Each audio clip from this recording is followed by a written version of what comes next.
all through the summer and fall of 2018.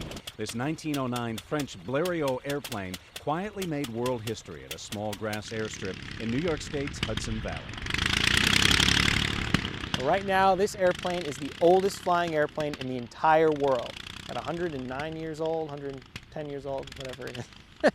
And built in 1909, Blériot 11. Right now, it's the oldest flying airplane in the entire world. So that's very significant for the Hudson Valley, New York, and the United States. Made of spindly wooden slats wrapped in fabric, tightened by cables, the 1909 Blériot 11 sports a single wicker stool and stick in the cockpit, and rudimentary gauges for oil pressure, airspeed and elevation, and gasoline.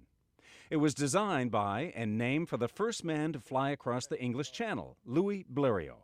A propeller made of wood attached to a 35 horsepower French Anzani engine whose bark is much bigger than its bite, according to the pilot who's assigned these flights because he's the lightest among the bunch at the old Rhinebeck Aerodrome.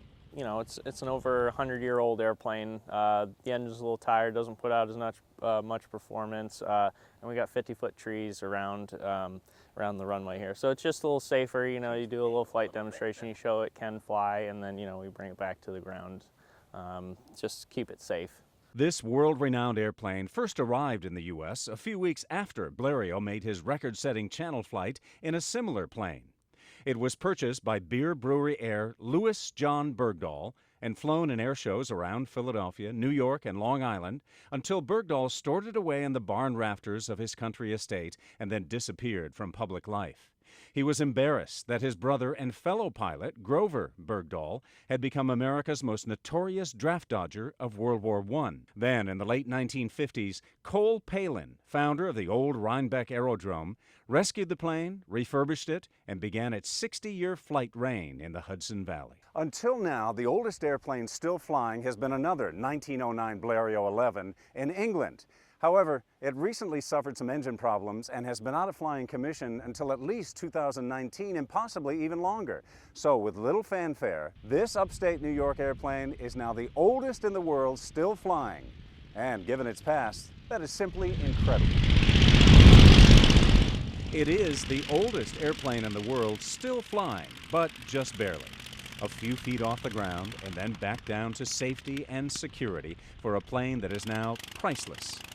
Coincidentally, Bergdahl's brother's 1911 airplane was also rescued and restored in much the same way as this one. It's now in a Philadelphia museum as the last Wright brothers airplane to fly and the most original undamaged Wright brothers airplane in existence today. So, will New York's world record-setting vintage airplane remain flying, or will it too be stored away in a museum to save forever? Words can't describe how much of an honor it is to be able to fly this airplane up, even a few inches off the ground up and down the runway here. It is an incredible honor.